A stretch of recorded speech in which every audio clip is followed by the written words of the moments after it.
It's been about 25 days going on 30. Been in Africa for a very long time. And we're getting ready to leave soon.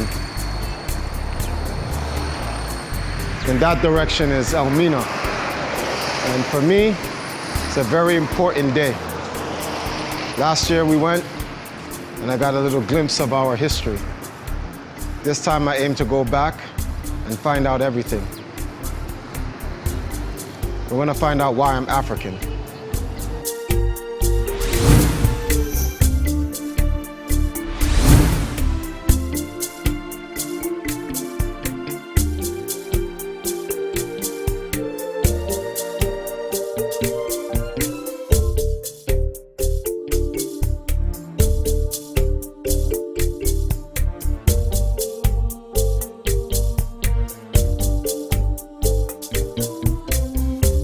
You know, being in America, being raised in America by my Jamaican parents, you know, going to school, a lot of people used to say, go back on your boat, you know, when referring to Jamaica. This was back in the 80s and the 90s. There was a little joke about getting back on the boat, going home. And then I finally go home during 2012, 2013, when my mother passed away. And then you have guys back home saying TriForce is in Jamaican. And as you can see, so I go back home and I'm not even considered Jamaican. And I don't understand what is this issue. This is one of the things that made me decide to go find out who I really am. And there's a song here in Africa that says, I know who I am. And I really question that. I don't think we as a people really know who we are. And even if we do know who we are, I don't think we really embrace it. And this is why I'm here, because I know I'm African, and I've always believed this, but I want to get the conviction. I want to actually put the facts so I can see it and recognize it. I don't want to believe it anymore. I want to see it and know it.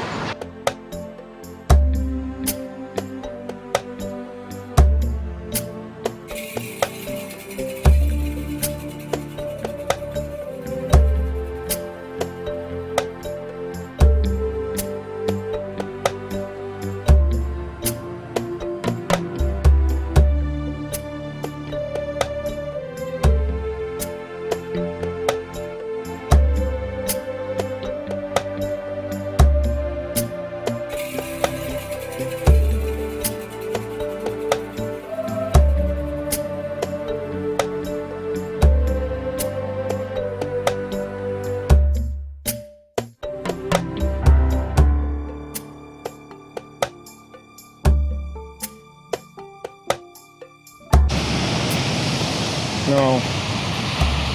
Some people are like, TriForce, are you Rastafarian? Because I have locks. And in reality, I don't even know what that means. I don't know if being Rastafarian has anything to do with just having locks. It's more of a cultural thing. My father had it. He told me certain things about Rastafarianism. Rules, you don't eat pork.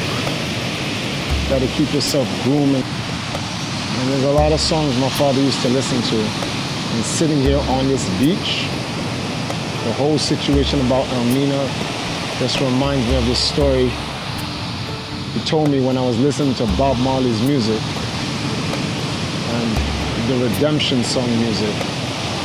And just the first verse alone, it's like, the verse is so real. You just sit here on this beach and you think about it. Old pirates, yes, they robbed I, which means they robbed our people, sold us to the merchant ships. Minutes after they took I from the bottomless pits. But our hands stay strong. By the grace of the Almighty, we forward in this generation. Triumphantly. Won't you help to sing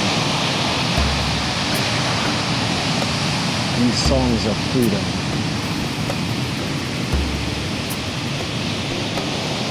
I knew the song. Father's always playing it. I'm 42. And now the song is more real than ever. So me go so, man a warrior. Tell them man a warrior. No fighting justice, then you can't tarry ya.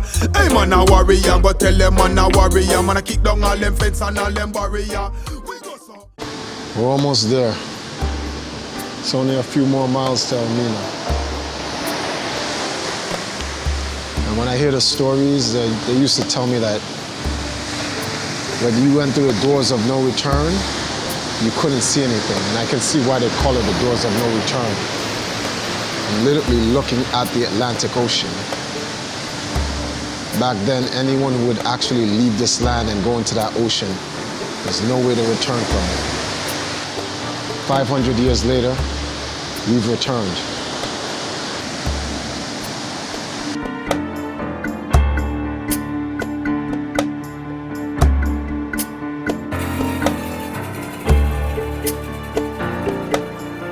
We're at the St. George's Castle in Elmina, Ghana, where the original slave trade started. This place was created by the Portuguese in 1482. A serious history lesson we're gonna get today. Stick around, there's lots more to come.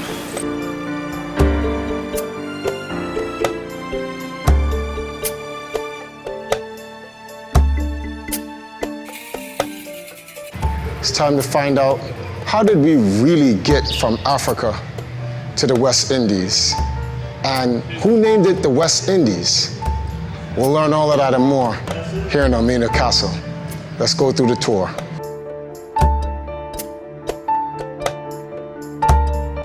My name is Kofi Robert Kugbe, Director, Elmina Castle. I am going to give you the tour of Elmina Castle, or Elmina Dungeon.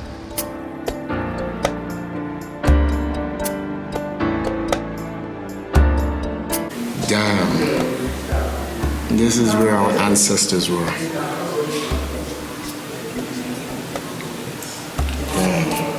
537 years is this metal. As old as the castle, yeah. The age of the castle is the original metal gates, right from Portugal. And who did they used to keep in these cells? This cell was designed for the European soldiers who misbehaved. Okay. They moved from the castle to town without permission from the authority. They took alcohol, got drunk. When they returned, they went to the female slaves, beating them, raping them. When the officers caught them, they put them here for a few hours and released as punishment. Few hours. It has 2 windows, well ventilated.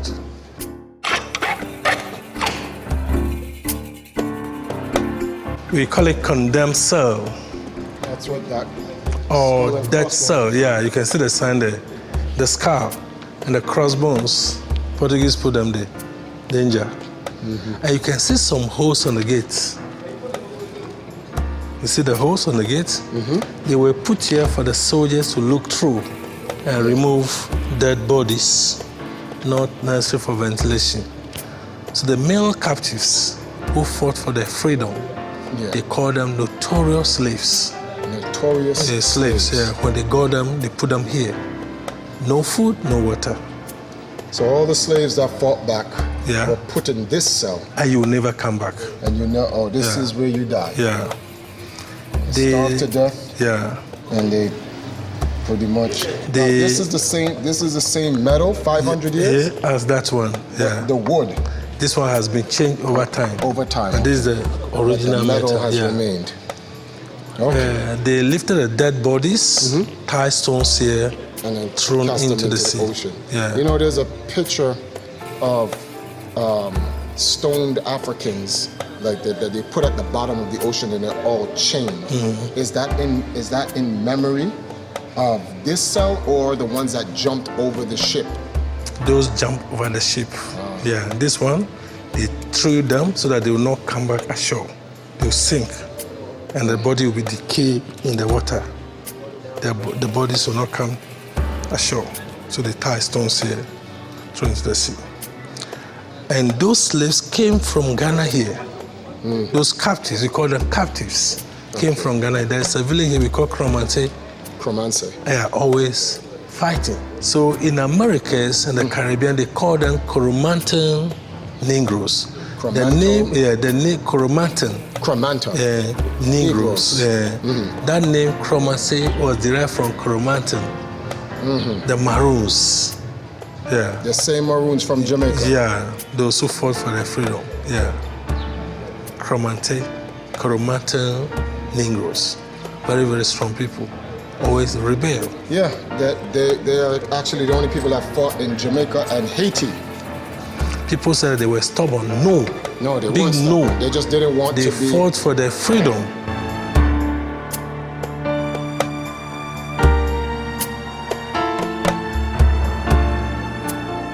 Pretty much next stop is their church. In the name of their holy God, they enslaved us. So let's see what justification they have for this one. Now, the structure you see at the center here was a church. Yeah. Portuguese church. Now it's a museum. The first Roman Catholic church in Ghana here, built by the Portuguese. They were Catholics. So there were long, long towers with the cross. When the Dutch came here, they removed the towers.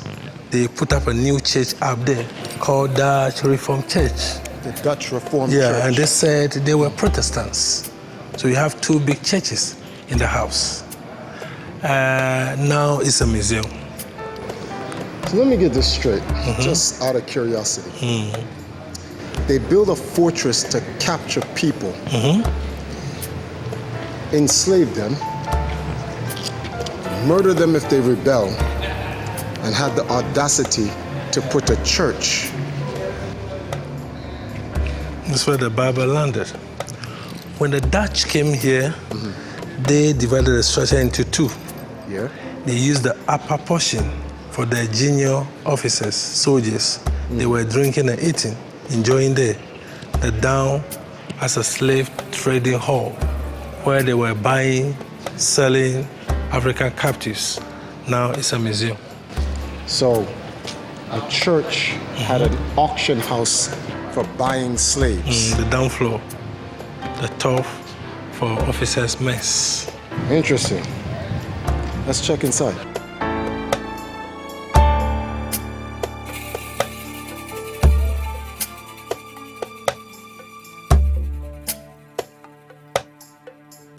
We're in a museum which used to be a church and an auction house where they sold Africans as slaves.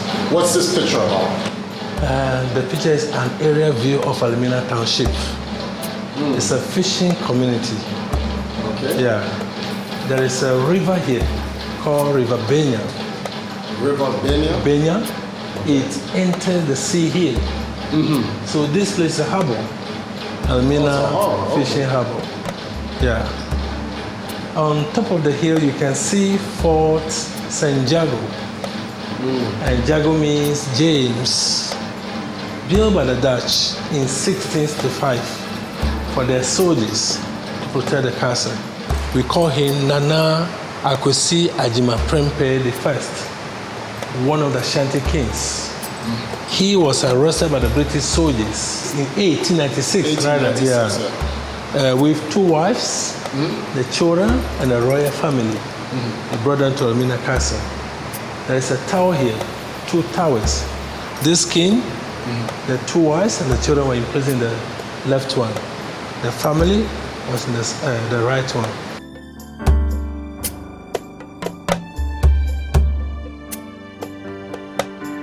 Whenever you trade with the Europeans, you lose. You lose, you not succeed. There is literally no purpose in trading with them. That goes for then and goes now. They don't want to do business, they just want to conquer. They say they want to do business. Yeah, they'll surprise you through so many dubious means. Yes. Nana Kundya, the sixth, is the palanquin. They were celebrating one of the festivals called Bakatui.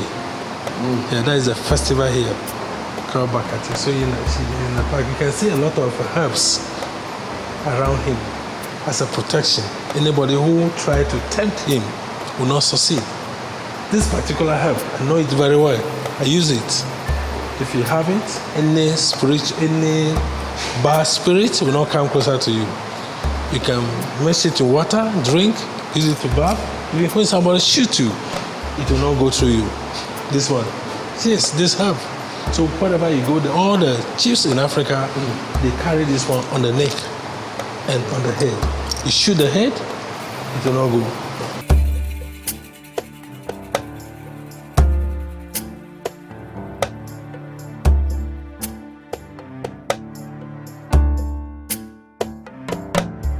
So religion. Now I'm reading this and it says, with the advent of the Portuguese, some, how do you pronounce that? Edina people and chiefs were converted. The word here is converted to Christianity. So my question to you is, before Christianity, what was the religion of the Ghanaian people? We practice African traditional religion, where I belong to till today. African traditional religion. And what is that? Can you give us a description of the basis of it? Okay, we knew God, or we know God before the Europeans came here. We pray to God through deities. We pour libation to the same God. Before the Europeans came here, we were worshiping God. We were eating, we were drinking water. So we had religion before they came. That is what the word converted. Yes. Tells you that we were worshiping God before they arrived. So that they came here and they enforced their religion of Christianity on us. So it says churches were built in St. George's Castle, in the old Elmina Township, and on St. Jago Hill. In 1570, Augustina monks embarked on evangelization of Elmina. He's also talking about the church. Yeah, the church, yes. Evangelism. Suddenly ended when the monks were killed. I wonder who killed the monks. They're talking about the religion. Yes. You see, our religion is now dying. It's down. Yes. They've effectively came and killed our religion and then enforced theirs onto us. Every corner today you see churches. Yeah, every car I pass on the street, I am seeing a white Jesus. Yeah. And it says, pray to God, obey it says obey. One car had Jesus like this, and it says obey your master. And I'm sitting there, I'm like, well, who was our master before that master came here? And who's to say the new master is the right master? Who is saying it? No, I don't believe that. So here are the trade goods. Yeah. I see a branding tool there, and I see some chains. Are those original? They are not original. Yeah, these are a replica of what they used in the past to shackle and chain the African captives. What about the branding? This one is original. International Trade Association. Belongs to the belongs to the Portuguese. Yeah, they use it to brand their slaves for easy identification. So let me get this straight. They're actually using human people as a commodity for trade. Yeah. And this one they put it into fire.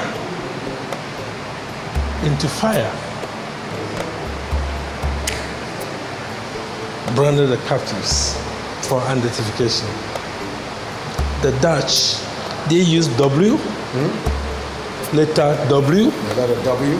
West Indies for branding.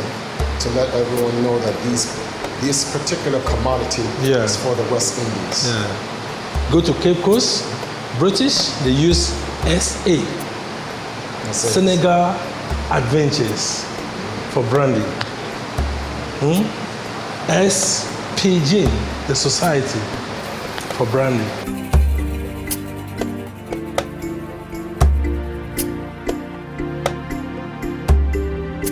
Okay, so now that we're done with the church That's where the males were, right?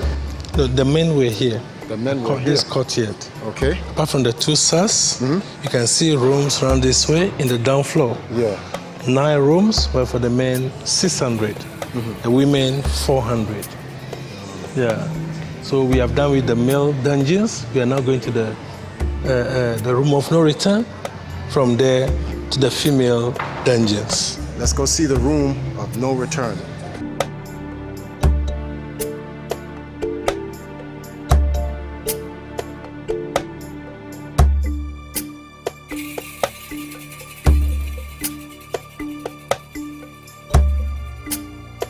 One of the dungeons for the men, transit dungeon. 120 men were lying down here. Now this room here, we call it brandy room. That's the room. Yeah, very good. The tool you showed them. Because, ITA. very good. The merchants were many here to avoid any confusion at the destination. They put metal into fire. Yeah, that was the brandy room for the men. Female captives were not branded. They gave them tag on the neck for identification. Initially, they were not taking the women. The first captives were only men. Later, they got to know that women could do planting and harvesting. Also for slave inbreeding, they started taking the women. Now, there is a hole here, we call it peephole. If you enter all the male dungeons down here, you see something like this. When the male slaves became aggressive, the soldiers found it difficult to get close to them, so they gave them food through the hole. Peephole. The windows here, there's another big hole here. Were put here for lights and ventilation. So you can see the thickness of the wall here. No iron rod, only stones. That time the whole place was forest, very, very dark. Now we cut all the trees. You can see light here. So when the ships came, the male captives that survived here, they moved them and they passed through this place to the point of no return. Bye-bye.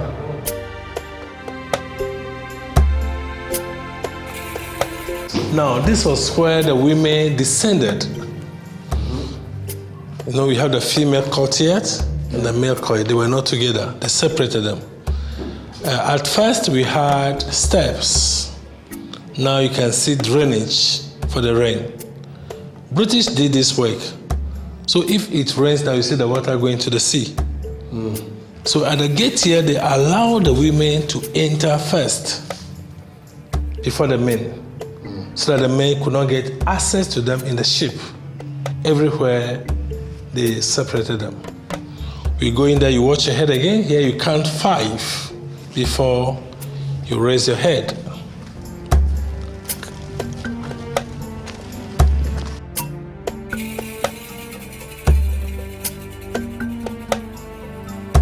The point of no return. Today we are returning. We are now in the point of no return. At first, the sea was touching the castle. It's now receding. It's going back. It is due to the earth movement. It's a natural phenomenon. So we have the remains of the jetty down there, the piers where the ship dock. And they use small boats, taking the captives from here into the ship. They were sent to Americas, Caribbean, Europe, and some went to Java in Indonesia. So for 400 years of slave trade, according to the historians, 3 million Africans were captured through Elmina Castle.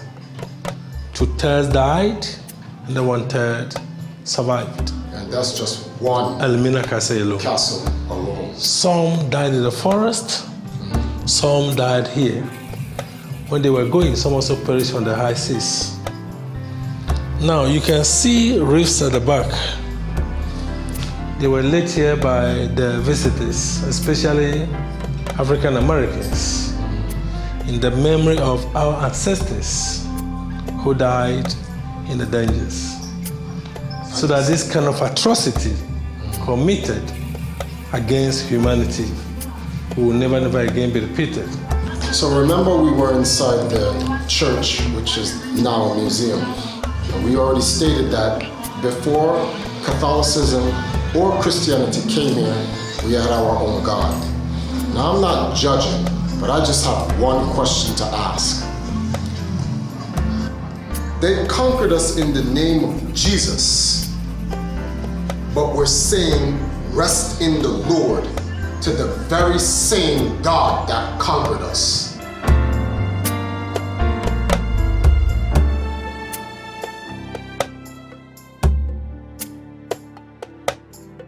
African traditional religion, we pour libation. If you want to pour libation in Volta region where I'm coming from, you face the western part. You turn your back like this. You hold a calabash with water, with corn flour into the water. Then somebody will be beside you with a drink. You have to tie cloth on your neck, bare-chested, barefooted. You show the calabash to where the sun rises. You say, Hojedo, Horeta, Hoyeho. Then we start invoking the spirits. You mention the ancestors that you know in the family. If you want to pour libation, or whatever is happening to you before you want to pour libation, it's a form of prayers. You want to communicate to your God. Maybe you are in trouble, you want God to listen to you, to give you answer. You call him, you tell him what happened. Then you use the left hand to stir the water whilst you're mentioning the great-grandfathers, the names, whatever you want to come on for you, you do it in this way. Yeah, you mention, after mentioning all the names, then you do something like this. Those who don't take it among other people in a group, like those who die through accidents. This is the water. Then you pour the water. In America, in the hood, when the homies fall and they're drinking alcohol, they do the very same thing. They pour out the drinks for their homies that died. So even in the ghetto, we still carry the tradition.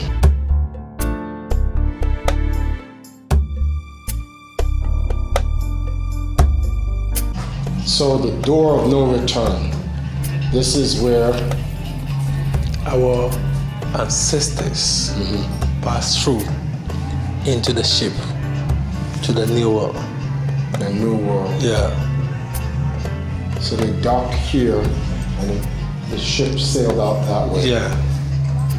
And that's into the Atlantic. Yeah. So initially the gate was very, very wide from the corner there to this place. Why did they shorten it? When they started slavery, they narrow it so that they can control them. They will not escape. One by one, right from here, one by one, into the, and they were in chains into the ship before they set off. Yeah.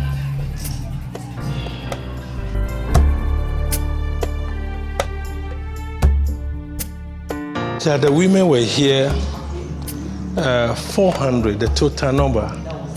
Initially, the rooms you see in the down floor were used as storerooms, warehouses. When the Portuguese started slavery, they turned them as dungeons. 400 women. You can see the hinges here. There were wooden gates. They locked them. When they became very weak, they brought them out here. They received sunshine. They were sent back. Now, this one we call a cannibal. Initially, we had 8 with chains. There's a hole here, another hole down, designed for punishment, very heavy. Any woman who misbehaved or resisted rape from the soldier will be chained on the legs. You'll be standing here, shining or raining.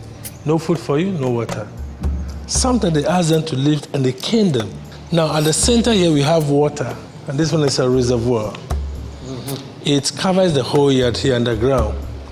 The only source of water for the castle, rain, the water came through the roof.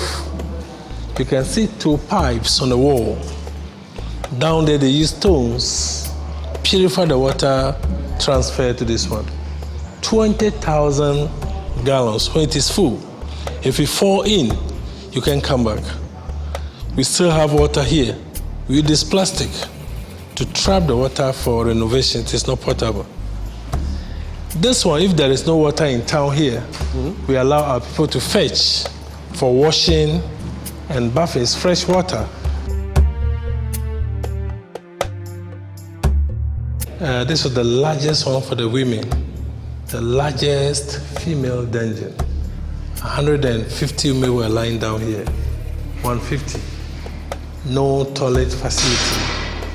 They placed some wooden containers at the corners for them to ease themselves, but there were many. Here was full of toilets, vomit, urine, blood. They slept here and ate here. There is a hole at the corner that was put there for ventilation. The walls are very thick. There's no air coming here. Unfortunately, the hole there is connected to the magazine where they kept ammunition. So sometimes chemicals from there kill some of the women. When they died, they were not buried. They lifted the bodies, tied stones here, thrown into the sea. They were fed twice a day. They gave them corn, brown bread, millet, rice, and beans. They used palm oil to mix the food for them. Some ate, and some refused to eat. They prefer to die. Sometimes they eat pork here. Europeans were bringing live pigs. If one pass on, they cook it for the captives. That would be the first time they would eat meat here. It was barter trade. Initially, no money. If you bring one woman here, you take shotgun, one with some items. A very strong man, you take 4. Later, a man 15 pounds and a woman 4 pounds. Continue from there to the top. Somewhere in Senegambia, if you're able to gather 7 captives at a go, you get a horse if you're interested. Very sad. You can see governor's balcony here. That time malaria was here, very, very pandemic. So Europeans came here alone. They didn't bring women. They abused the female slaves sexually. The governor stood here. Ordered the soldiers to open the gates. The women came out. He selected one. Soldiers fetched water for her to bath. They gave her food to eat. You can see the staircase here. It's connected up there to trapdoor, a private access for the governor. So the woman was forced by the soldiers to climb. They opened the gate for her straight to the barrel. When the ships came, they screened them. There were doctors among the soldiers, and those who were pregnant were set free. They moved them to Elmina township. They have structures in town, we call them stone houses, and they gave birth. 6 years later, the children came back here for school. So formal education started in Ghana here in Elmina Castle, the first schools, Castle schools. And organized one started in Cape Coast Castle. Here they opened a school in 1529 to train the mulattoes children. And this is the main reason why today if you walk along the coast, you see light color skin. You hear some names, Van der Poy, Van Dyke, Patas de Heer, Ferguson, Texan, Villa de Souza. They are not our traditional names, European names. This was the original floor. The captives were sleeping on these bricks. No mattress, nothing. So if you remove the cement now, you see something like this. In the castle, wherever I see the red bricks, came from Portugal. The yellow ones from Holland, and the brown is from Ghana here. And that time, no cement. They used limestone to bind the materials. Original iron bars here, we still have them. Very, very heavy. Portuguese brought them. they were replaced by wood. At first, iron bars so that they will not escape. Now, you can see some materials on the floor here. 5 years ago, we had a program here organized by University of Science and Technology, Kumasi. Volunteers from all over the world converge here. They try to reenact what happened in the past. They were just lying down here, both ladies and gentlemen, half dressed with these materials, and they were in chains, urinating on the floor here for 3 days.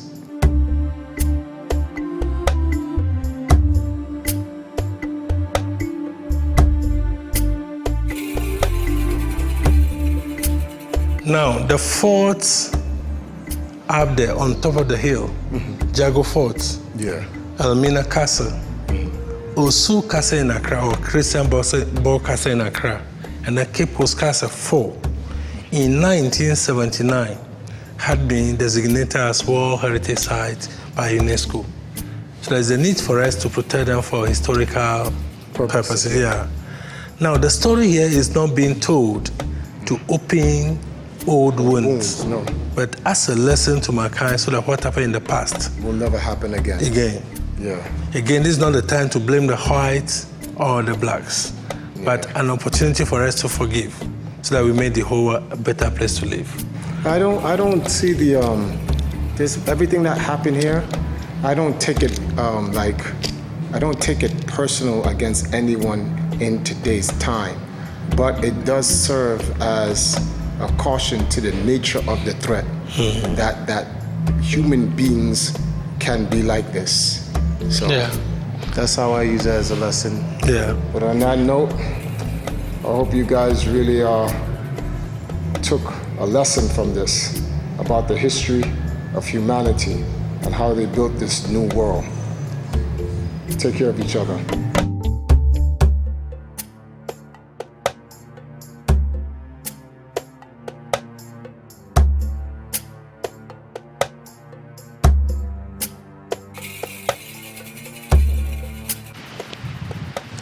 You know, I learned a lot from this castle.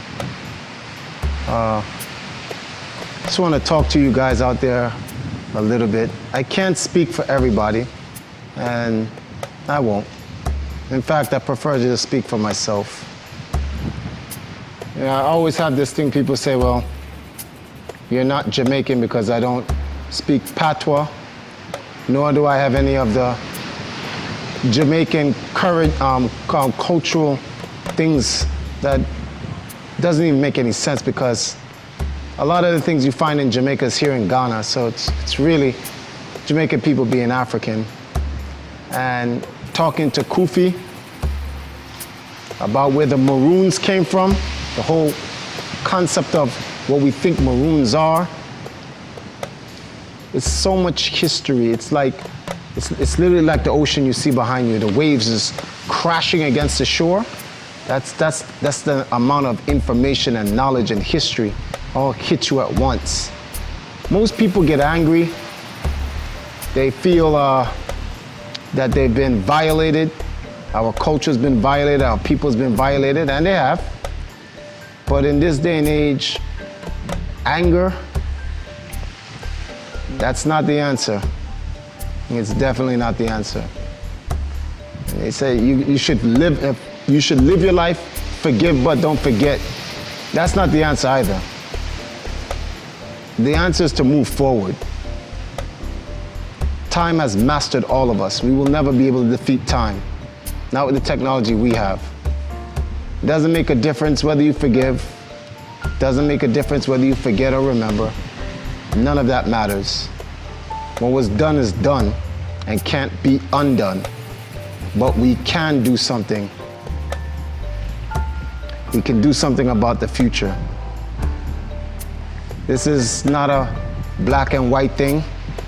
In fact, this entire ordeal against the Africans serves as a big lesson for Africans that we need to understand the value our colonizers saw in us to go to war over us, to enslave us. They saw what we could build. They saw what we could do. And they said they had to have us as a commodity. They built an entire industry on us. And that industry has built this world. So I've always known the value of myself. The transatlantic slave trade literally reconfirms it. Greatest nation on earth was built off of it. The commodities they use are the greatest people in the world. Africans.